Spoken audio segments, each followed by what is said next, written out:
whatever it is they want to talk about from an EV perspective, the utilities are kind of uniquely situated in that they have fleets that can use electric vehicles. They're under kind of a mandate to convert to alternative fuel vehicles.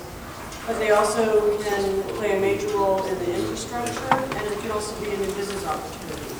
So we don't know exactly what each utility is going to tell us about today. So first up is JEA, Peter King, and I will also mention that all of the utilities, we're very fortunate they've taken a very active role in our Electric Board program. So we're very grateful for that, and they've also provided sponsorships and multiple things for our EV groups. So, thank you, Peter. Well, you heard, utilities are complicated to deal with, so we'll dispel that. I know where Christine got Brian from. In my bio, it says Peter is manager of non-road and on-road, and then it says Brian has 12 years of utility experience. So I don't know who Brian is. I just hope he's not getting my 12 years of credit.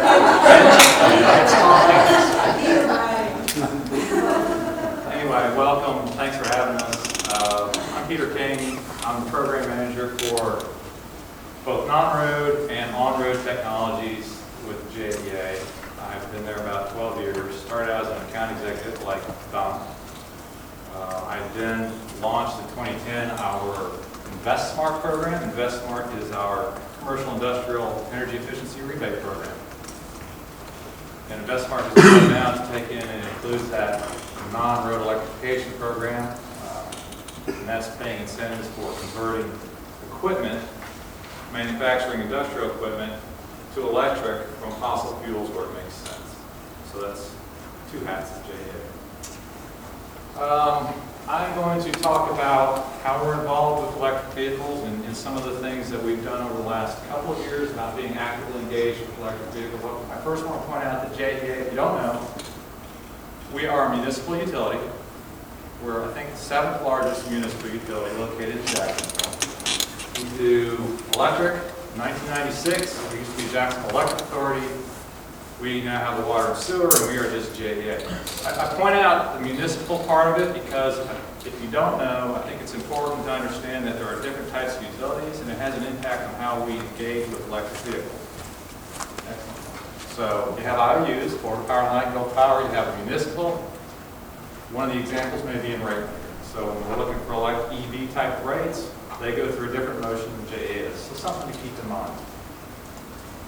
So with that, I'll walk through what we're doing at JEA. That's our Volt. That's our first electric vehicle in the fleet. And the Volt goes everywhere, except out of our service territory. Here's how we engage. Here's how we see our role in Jacksonville. It's an evolving role. As the You literally don't drive out of your service? we're not allowed to. Not allowed to? Our risk management, unlike our IOU brethren, will not allow us to. We can't even put a person, non-JEA person in the car. So when it goes out to an event, it becomes a static display. Get out of my car before the risk guy comes. So here's how we see our role. I think we're in a unique position in Jacksonville as a municipal utility, 400,000 accounts. There's no other utility there. We see that as a trusted advisor role. It's sort of a central way. Somebody's got to bring together the community because it takes a lot of different entities to get EVs moving. You know that. And so I think we're in a unique role as a trusted advisor, as a utility in the community to do that. We work upstream with the manufacturers. We work with the dealers, and they take a lot of effort, believe me.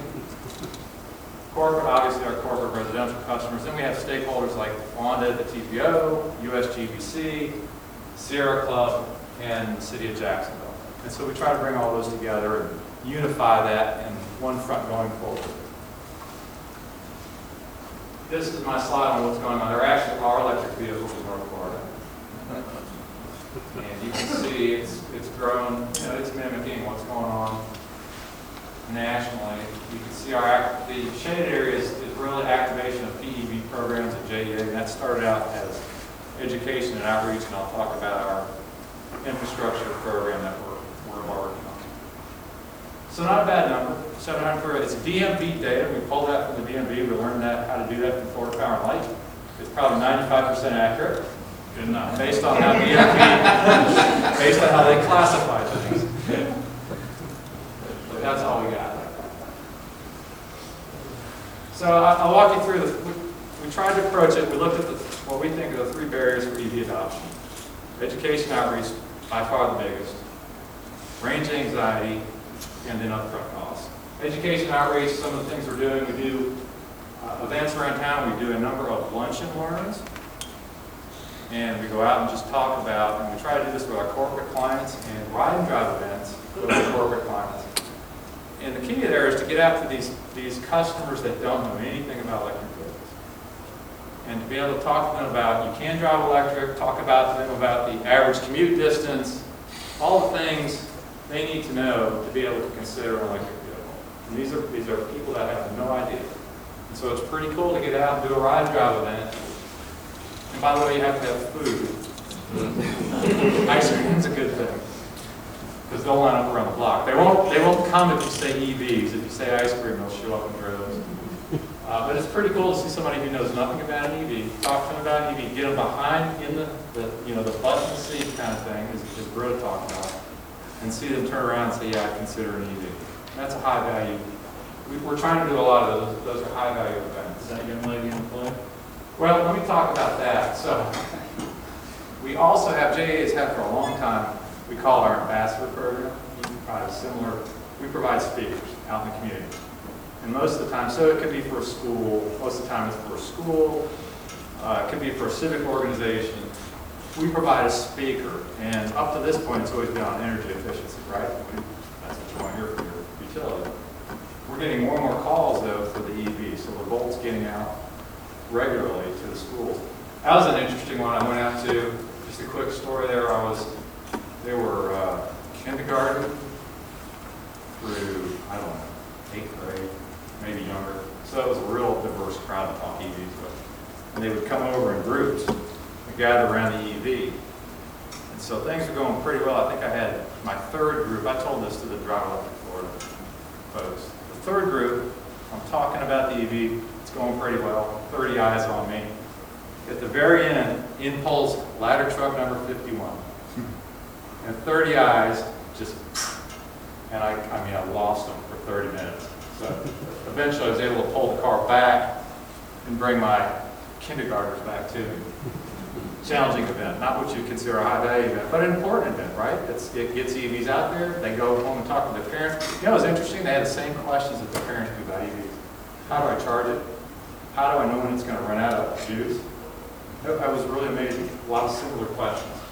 This was National Drive Electric Week that we did. We had a monsoon season in September, kind of rained on. We had 200 people sign up. Last year, the year before, we had 50 people, so quite a significant growth. And that's where this year we announced the locations for the charging stations, which I'll talk about.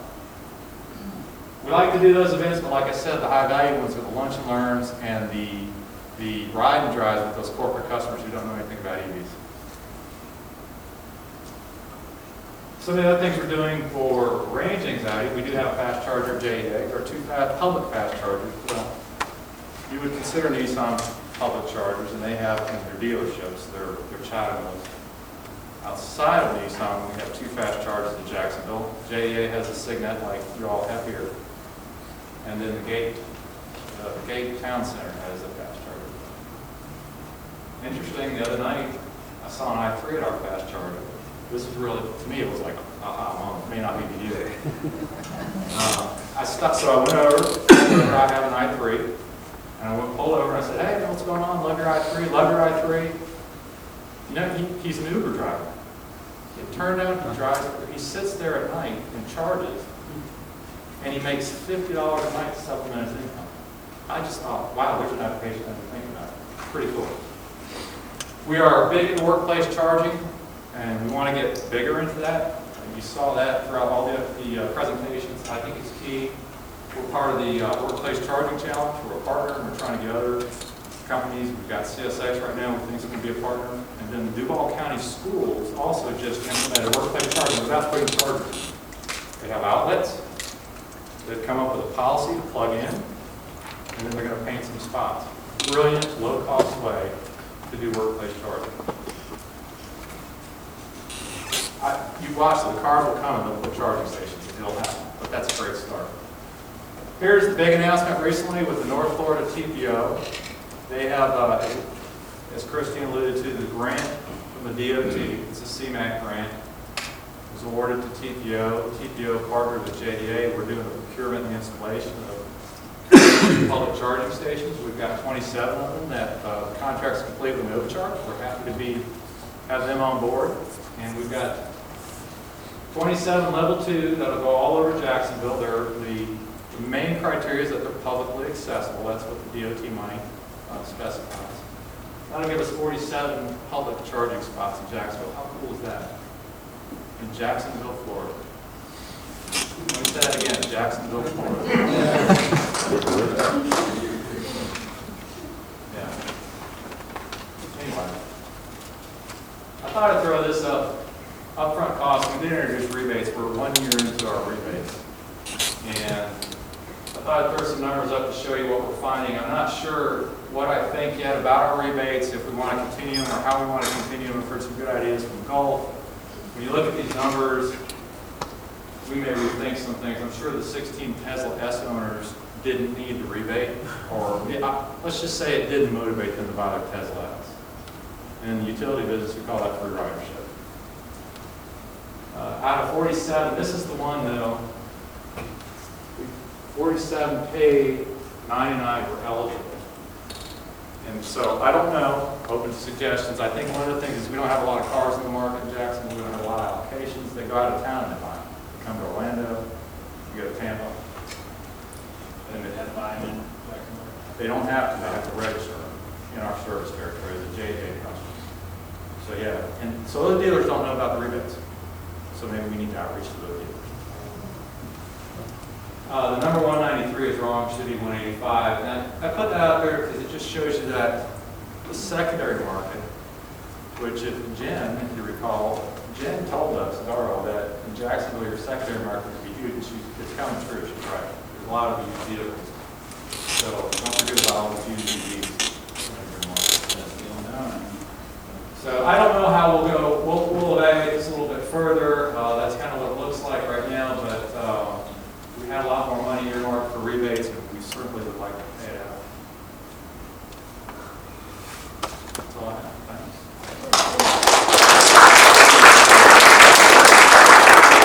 More questions to the end, if you don't mind, because we have a lot of utilities to get through in the next few minutes. So next up we have Brian Coley with Gulf Power, and Brian is the chair of the, among all the other things he does, the chair of the Senate Committee for the Government.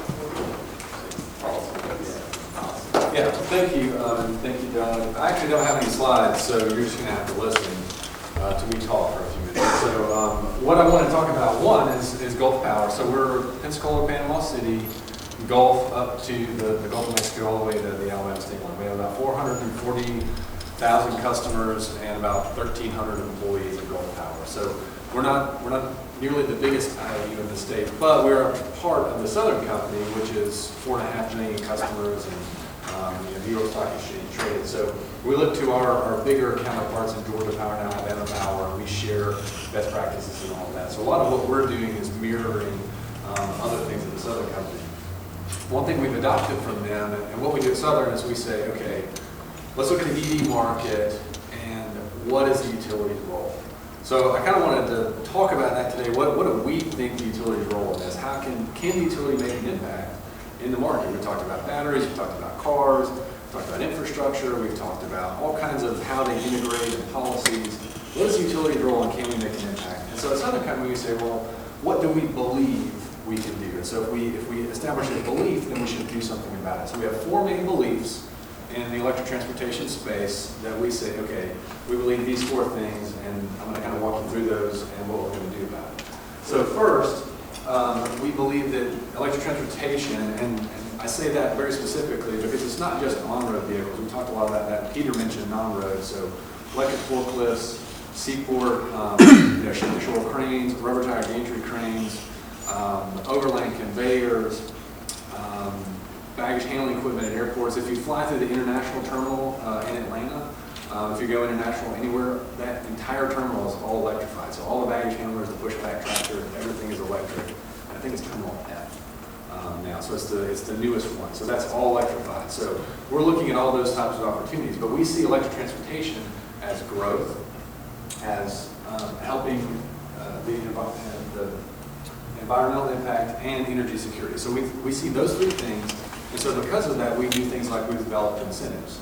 So at Gulf Power, we have an incentive for residential customers. If you buy a plug-in electric vehicle that's new and highway capable, and there's some things in there. But if you go to gulfpower.com/EV, you can see all the terms and conditions. We will give you $750 rebate. So that is to help you offset the cost of installing a charging station in your home. Now, what you do with the money is up to you, but that should help. On average, you get a level 2 charging station in your home. On the other side, we're actually pushing that market as well. So on the other side, we're also providing a $250 incentive to dealers. So if you're a car dealer and you sell a plug-in electric vehicle, we're helping push the market by giving you a $250 incentive. So $750 to the car buyer or lease, so buy or lease, and then $250 to the dealer. So we're pushing that market. On the new home side, we're saying if you're a builder and you make a home PEV ready, so you put a new 450 plug, and you wire it up as you build a new home, we're going to give you $100. So I think somebody mentioned this, an average of $200 cost. So we're helping offset about half of the cost of that. So on the new home market, we want to help push that. And then, what have I forgotten? We have a lift truck incentive. So if you're a lift truck dealer, we help incentivize you to sell an electric lift truck over propane or diesel, and we help our customers understand the life cycle costs of installing electric versus doing diesel and things like that. And then, I feel like I'm forgetting one. And Charlie's our other ET program manager at Gulf Power, so Charlie Driver, if y'all haven't met him, is here. That's why I keep looking at him. So that's one. So EV, electric transportation, will impact growth, energy security, and the environment. Number two, we think Gulf Power can help speed adoption. And we see that through three main things. One is policy, two is education and outreach, and three is charging infrastructure. So the main one I'm going to talk about now, and I'll talk about the other two later, is education and awareness. So we have a goal every year to talk to 1,000 customers about electric transportation. We do that through, if you come to Northwest Florida and you go to a public event, Gulf Power's name is on everything. So we're big into community, we're big into community awareness, we're big into heart walks and all this kind of stuff. And so we tag on to everything we possibly can. We send a car. We have now 15 cars in our fleet. Most of them are Chevy Bolts, so 12 of those, 2 Nissan Leafs, and BMW i3. We send one of those to just about every event, anywhere between Pensacola and Panama City that we can. We send somebody from our electric transportation team with it, and they just talk to people about EVs. They do the education, they do everything. We also do lunch and learns. We do, all kinds of stuff like that. But our objective is just get the word out there, get people understanding, about the technology, learning about it. Who can they come to learn more about it? We want them to see Gulf Power as a great source of information that's really, unbiased to the type of car they're going to buy. We're not going to try to sell them a car. We just want to educate them on what's available and what they can do for it. So education outreach is a big deal.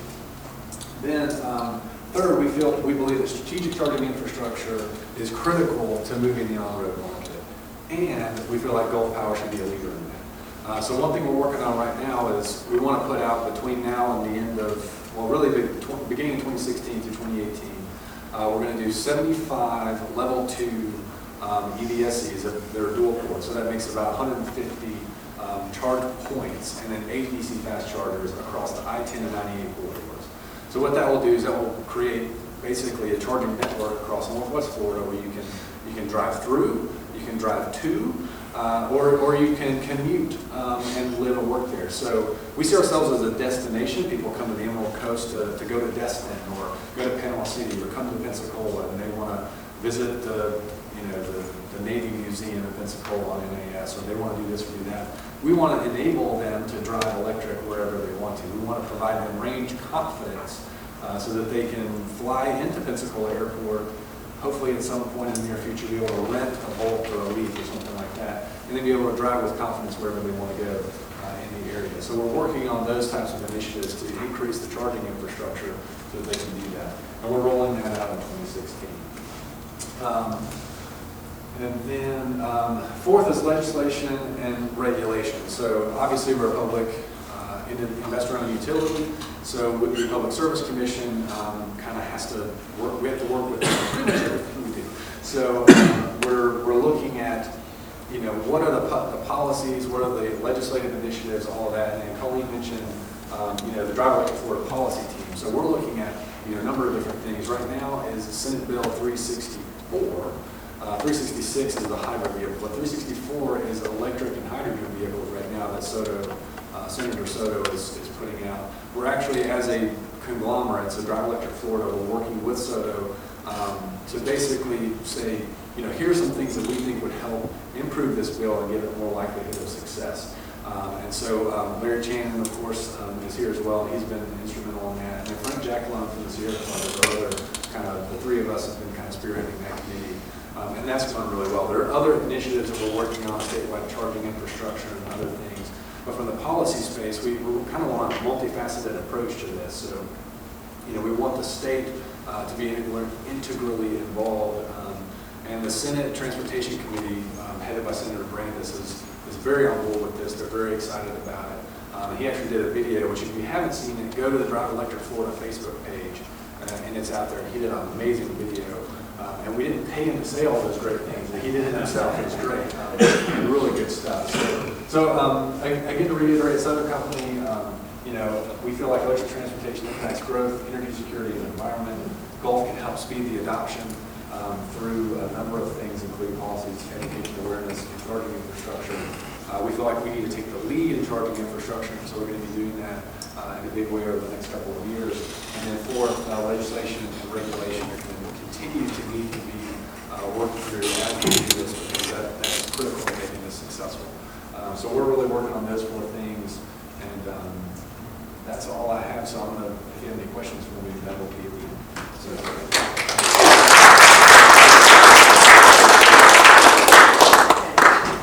Thank you, Brian. And if you can't tell already, this is kind of our speed dating portion of the program, because after this, it's the end. Okay, next up we have James Culp. James is with Duke Energy Florida now, and wears many different hats, but James has been a good friend of ours for many, many years, and he's going to tell us about what you guys are up to. Thank you so much, Colleen. I'm going to mainly focus on encouraging y'all and getting you guys to, and Michael, good seeing you. I haven't had a chance to say hello to you. You're a really, really strong leader here with Publix and sustainability, so I'm glad to see you. It's been a long time. And it's glad to see the rest of you here, too. I grew up in this neighborhood. This is my hometown, and a lot of my early love for technology and engineering was spawned right here. I used to follow Cale Yarborough, a number 11 stock car at Daytona, and that was my love of automotive engineering. It was very typical for Cambridge Elementary School, Clear Lake Middle, and Cocoa High to turn you loose for a recess to watch Apollo launches and watch Skylab launches and watch unmanned launches, so it was pretty phenomenal. The other day I was reminiscing when I was looking at the building across the street. My little sister and I were on a bicycle and drove up there to the building. We were wondering, why is there a long line outside the front door of the Zippy Mart in a little tiny town? And we walked in, and it was the town's first microwave oven. People were buying stuff off of the shelf, just as like bags of chips, soda, whatever they could get their hands on, to stick it in this old microwave oven. It was brand new at the time. To just test it out. It was a new technology. It wasn't even available on the shelf of our local Montgomery Ward or local Sears, but you could walk into the Zippy Mart to see it. The other thing that's fascinating is down the road at Bird Plaza, there used to be a Radio Shack. And I remember the first day I looked in the window and the TRS-80 computer showed up. And I knew that the world was spinning underneath my feet a lot faster than I thought it was. I also remember my mom complaining about how much it cost to buy me a TI-30 calculator from that same Radio Shack when she shipped me off to Naval Nuclear Power School in Orlando, which is where Baldwin Park is right now. Anyway, a lot of great memories of this area. I applaud your leadership. I love the fact that there's a building over the top of the Little League fields where I used to play, and I used to fly my Little Cox tethered airplanes with the glow plug engine that just is probably why my hearing is so bad now. 20 years in the military and a whining little aircraft engine is probably why I talk very loud and cannot hear very well today. But anyway, it's really, really good to be here. I applaud the leadership. I've got a quote for you here. Does anybody subscribe to the Smart Brief on Leadership or Smart Brief on Cybersecurity, Smart Brief on Sustainability? I encourage you guys, if you don't, look at that. Lots of great information, lots of great articles. I'm having to start to follow the cybersecurity articles now because my other job, other than electric transportation, is a smart grid investment planning and strategy. So I'm in that group as well too, which is really going full steam ahead. So we're starting to think a lot and worry a lot about cybersecurity as well. But take a look at that. A quote that I found there, and I thought about this today, is from, and I have no idea who this is, Albert Camus, writer and philosopher. You would think that someone like me, a Sheldon Cooper sort of guy, would know who this is. But all great deeds and all great thoughts have a ridiculous beginning. I don't know how I ended up here promoting and advocating electric transportation, because I was in 2005, I've been a chief economist for a German utility for many years. I was in the nerdy world of Milton Friedman and stochastics and matrix algebra and forecasting, U308 and SWU and all kinds of stuff in the nuclear fuel cycle for a German utility. And I decided that I wasn't having that much impact. I wanted to change. I still believe that you could change the world. Maybe not on a global scale, but maybe on an individual scale. The older I get, I realize I might be able to change the hearts and minds of one person a month or one person a year, but I'm really not going to change the world unless I'm fracking and breaking away and nibbling away at those little rocks. So I made the determination I was going to do something earth-shattering. I had narrowed it down to being the chief engineer on the African Mercy Hospital ship. I was going to live in the back of my car and rebuild houses for Habitat for Humanity. I actually was on a local board for Habitat, so they got me into living in the back of my car in the Katrina-ravaged area of New Orleans. Or I was going to go to medical school. I figured that's the hardest thing that I could do. I've been saving my money. I figured let's just go do something ridiculous before I get too old. And I can go be a doctor in my little hometown of Cocoa, Florida, where there's always a need for affordable doctors. My mom picked up the telephone and she said, did you know Governor Bush is looking for someone for this alternative energy think tank? It's a research and development group in Titusville. They work a lot with NASA. They're looking for an alternative energy manager. Well, soon after I came down for the interview, this was like on a Friday my mom told me this. On Monday I was supposed to give an answer to Mercy Ships, a couple of colleges, or to Habitat for Humanity, what my next move was going to be. And I was on the plane flying down here to interview with TRDA, who ended up hiring me as an alternative energy programs manager. Ran into Bruce Chesson, who's a strong EV leader at NASA, and he's in charge of their alternative fuels fleet. And I ran into Bill Young, who introduced me to FSEC and all the wonderful things that were going on here with clean cities and electric vehicles. And in 2007, in January, you guys hosted Sherry Bosher, who was the president of the San Francisco Electric Auto Association at the time and an author of the book Plug-in Hybrids.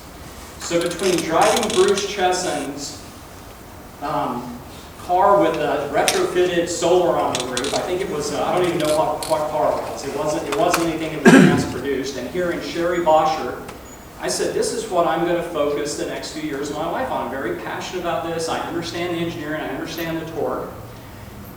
Progress Energy recruited me away from the state of Florida, and the first thing I walked to the door, they said, what do you want to do? How do you want to change this? What do you want to do as an alternative, as a strategist for the company?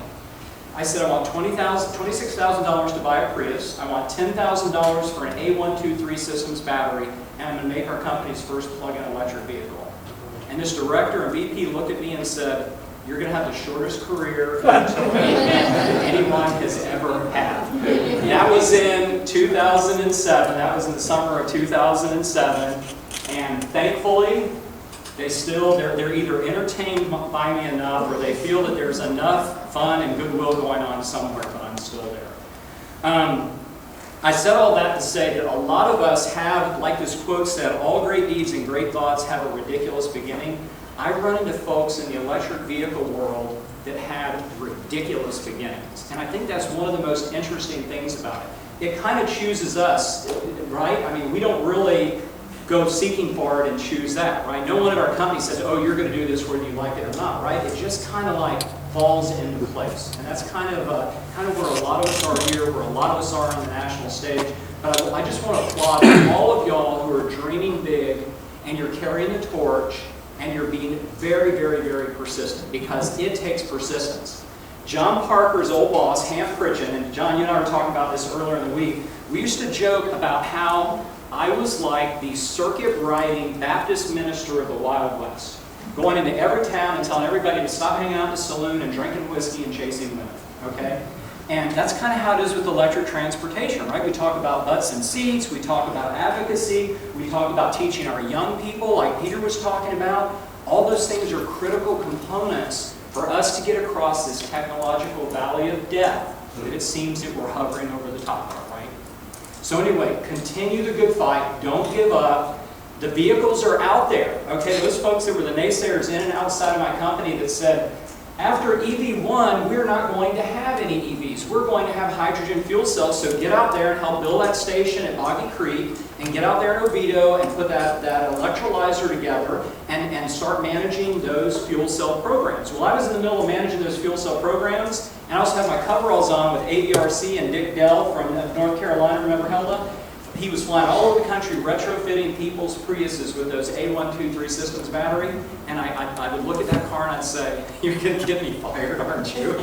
You're going to get me fired. And now look what we have out there. Look at the manufacturers. Look at the amazing Via pickup truck. We're getting almost 50 of those things. And fleet's excited about it. I didn't push for them to get that. They went and did that on their own. 5 years ago, Mike Waters and I, about 4 or 5 other people in the company, would have been jumping up and down, stomping our feet, trying to get them to buy one Chevy Volt. And they're coming up to me and telling me they're buying almost 50 of these amazing trucks that fit within our fleet. I mean, it boggles my mind.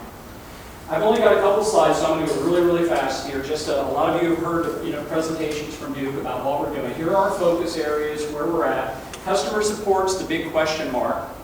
How do we scale an EVSE? A lot of our commercial customers and residential customers want us to own the EVSE and want us to run it.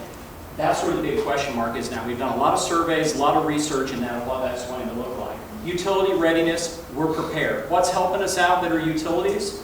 We got a slow, gradual penetration. Okay, unless gas goes up to $10 to $15 a gallon, we've got lots of time to plan. Whenever we're having to change out transformers, we know it's coming ahead of time. We've had some high net worth clients that want Tesla chargers in their home that's like at least 17 kW, where we've had to change out transformers. But it's been slow, gradual, easy to plan for, no surprises, and we've done lots and lots and lots of circuit studies to understand this better. Those two are covered. Fleet integration. I think I told some of y'all the story earlier in the week. When I was going to get the keys from Fleet, which by the way, the electric vehicle, we used to have a silo of electric vehicle folks that managed the vehicles and EVSE and employee, we did everything, education outreach. I went to get the key for that pickup out there. And Fleet said, James, there's 2011 Volts and Leafs that we have in all 6 states. We're getting ready to get rid of those. You know what we're replacing them with?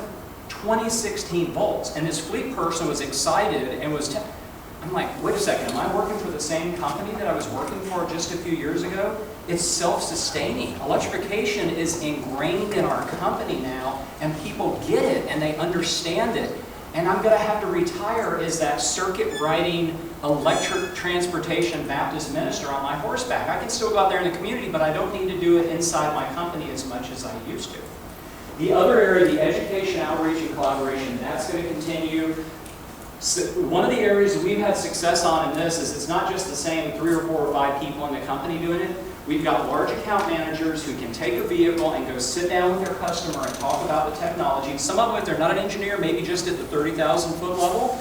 Others can drill down as deep as you need them to go and talk about charging stations. So we've got a lot of people trained in the education and outreach. They can go and do a show and can go and demonstrate a car. And hopefully now they'll learn all the great things about the pickup and be able to demonstrate the pickup. Next, these are just some of the things that we're doing. Folks know that we're part of EBTA, we're part of EVRI, we're part of EEI. Down here, we're part of Drive Electric Florida. We're part of both Clean Cities coalitions in both the West Coast and the East Coast. We collaborate on everything. Colleen, you and I have had some wonderful times helping train first responders on what to do if they encounter a Chevy Volt that's upside down in a wreck to you name it. But But anyway, these are just a snapshot of some of the things that we're doing. The current fleet status, it continues to grow. We've got a pledge that we've made a commitment to, and we're going to continue adding vehicles. I haven't seen any of the Odine class tankers, step vans, or bucket trucks yet, so I'm looking forward to seeing those. But that's pretty much it in a nutshell right there. Next year, I envision that a lot of work will be done in the fleet side, and a lot of work will be done on the employee charging side. This year, sometime between now and the end of the year, we're going to go over 200 charging stations in 6 states that our employees can use. It's a partnership between our trucks that are fleet trucks and your Chevy Bolt and your Leaf or your BMW i3. If we have a vehicle that's gone, that EVSE is yours. The only time we're really going to bump you is if we have a Leaf that has to be charged because it's got to be an event or it's got to be at a customer meeting. So that charging station is yours, it's free, and we're going to have over 200 charging stations. Mike Waters and I were joking the other day, do you know how long it took us to get one charging station installed in our company? The amount of energy, gray hair, that mosquito landing pad right there, that didn't just come from, normal work stress, okay? That came from a lot of preaching, a lot of advocating. And then, let's see, I think we got one more slide. And I already talked about the workplace charging, so really nothing new here. Like I said, somewhere around 200 charge points across 40 facilities in 6 states. Someone talked about Frank Jacqueline earlier, working with him up in North Florida, right, Brian? I mean, whenever our environmental folks or our folks that don't necessarily agree with what the utilities are doing, you know what I tell them? Electric transportation is a bridge builder. That can get me out there listening without an opinion and without any judgment, and then without an opinion or without any judgment, so that we can understand each other. And I want to encourage all of y'all, use that vehicle as a bridge builder. We have customers, like all businesses have customers who hate us, and we have customers who love us, of course. But those that hate us, when I show up with an electric vehicle, I'm like, let me tell you about the growing army of men and women in our company that are doing sustainable things, that are changing this. This is not your grandfather's utility these days. This is an amazing company that's doing things behind the scenes. And that's pretty much, I think, one more questions. The only thing I was going to finish with here, I'm sorry for taking so long, but the other quote I have is from Calvin Coolidge, our 30th U.S. President. Nothing in this world can take the place of persistence. Talent will not. Nothing is more common than unsuccessful men, and I'll add unsuccessful men and women, I'll change that to be PC here. Nothing is more common than unsuccessful men and women with talent. So continue that persistence. Don't give up, because in the old days, I would have tried this hat on for 2 or 3 years, and if I didn't see the needle moving, I would have ran off and done something else. And this marks my 10th year doing vehicle electrification, and I've loved it and have loved working with all of you and folks across the country. That's all.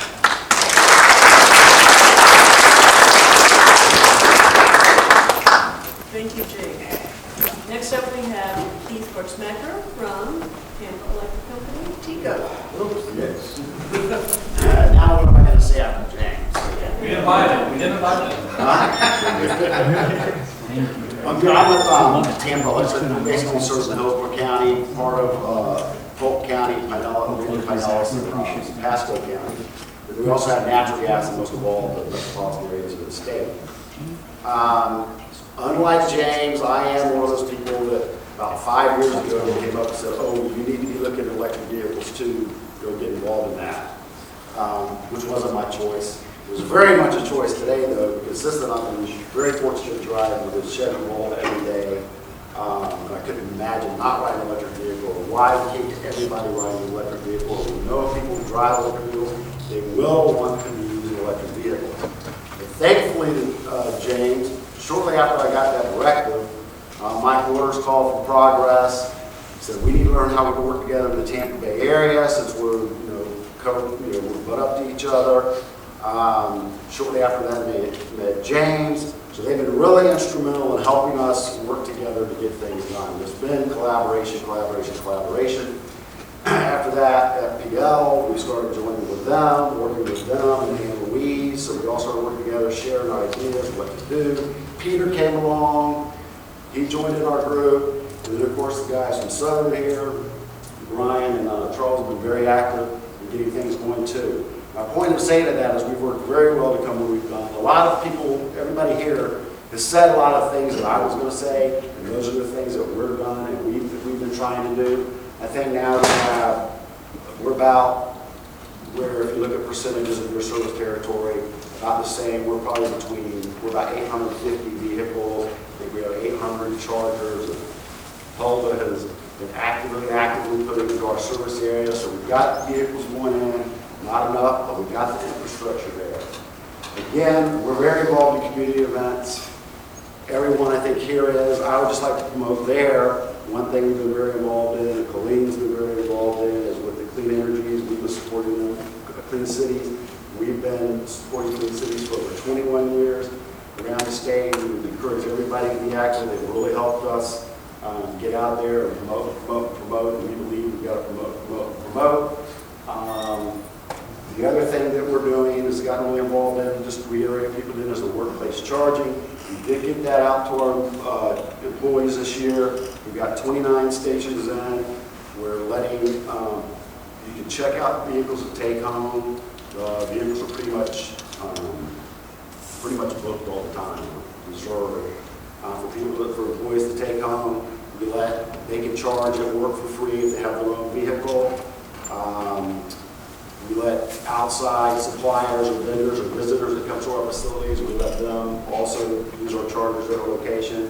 Like I said, we've got 29 installed now. We'll have 35 by the end of the year, and that's kind of where we'll top out. Some of our locations, we are getting people to start that fight over in this park there, even though they're mostly company vehicles. One person keeps getting complained about for taking up the spot and not moving their car, which would be me. Hard time in training to go out there and move it. I did that today here though. So internally we're doing a thing, and I think you see what James was just talking about. We're at our point with vehicles. We do a lot of internal communications, but I think it's important with our vehicles, like our fleet. The number of vehicles we have, if you go to the next slide, I guess we've got 16 Volts and 3 Leafs. We got 1 for the Cadillacs. I think the good news is we heard this morning is we were jealous yesterday because FPL's got their truck out there, James got his truck out there. We got the news this morning that we had 3 on order that'll be here in 3 weeks. So we kind of said like, man, when do we get this? How can we get that? I guess if you're playing and sleep on it all night, it happens. So that was a little present last night. So we are doing that. Going forward, we're facing that trouble. What do we do now with these vehicles? We've signed the pledge to our goals to buy at least 5%, with the EI 5% of our fleet budget on the vehicles.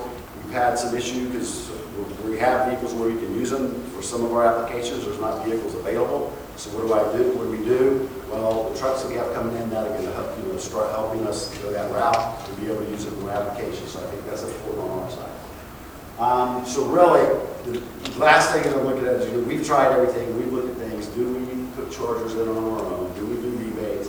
We do have regulatory things we have to look at with the PSC. How involved do we want to get with that? We're still looking at that. We'll always look at the new things we want to do. I think the thing we're focusing on this year is we're kind of like every year we put together a plan on all these things we're going to do. Well, we don't end up doing by the end of the year because something's different's happened. We try to do it on our own. So we work really good collaborating. I think this year we're going to really focus like where Drive Electric Florida's going, which everybody's heard about that. And depending how that goes, try to put our focus behind that, to go as one collective group to get things done in Florida. So we'll spend time and resources on that. And then also getting workplace charging beyond internally to externally, and put our focus on that by calling on companies, trying to get lunch and learns with them to be more proactive in that area, which I think we really need to do in the marketplace. Other than that, I don't think I have anything I would say except I am a huge Uber addict, if you want to call it. I take Uber all the time, and when he mentioned that, I was on Uber the other day, and they picked me up in a Leaf, and I'm like, of course, asking him all these questions about the Leaf. Well, how can you Uber in a Leaf? How can you get anywhere? Don't you know? And he had been just like the same thing. He was right across the street downtown in one of the parking garages, the Pro Garage charging, where he hangs out downtown, does that. And He loves driving Uber, has never had a problem with the leaf. I even sent a note to Tracy Woodard right after getting out of the car. She's with Nissan and said, this guy should be your spokesman because this guy can promote the leaf. He's got everybody captive in that car for however minutes you have to promote those individuals. Paying him to do that. But anyway, that's kind of what we're doing, is similar to everybody else. And I'll speed up some. Policy, good platform for mayors to get their message out and to leverage that platform to go green. So, and some news right now that a lot of people haven't heard about is actually the city of Miami was just testing a BYD electric bus this past week and is considering a purchase of up to 75 of them on a fleet. So good news there. Everyone's mentioned Drive Electric Florida, so I won't berate it, but we're also heavily involved in Drive Electric Florida.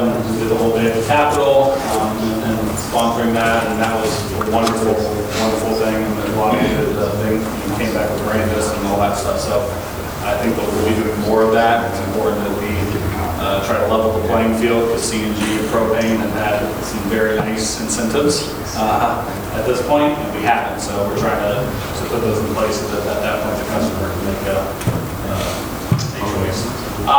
So automotive industry is investing billions of dollars. We're talking about more and more cars coming out. So really the point of this slide is it is the future. I think there's no question this is where it's heading.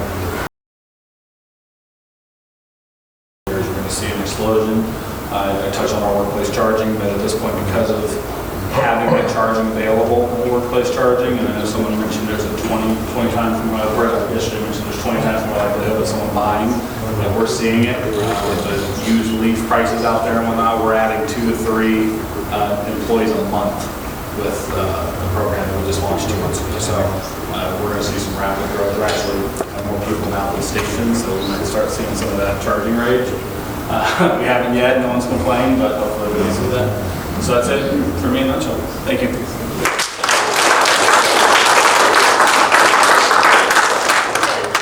Next up, we have Eva Reyes with Orlando Utilities Commission. And actually, Eva is not new to the electric vehicle program at OUC. She is back to the EV program after Jennifer Zarro left the company. So, Eva, thanks so much.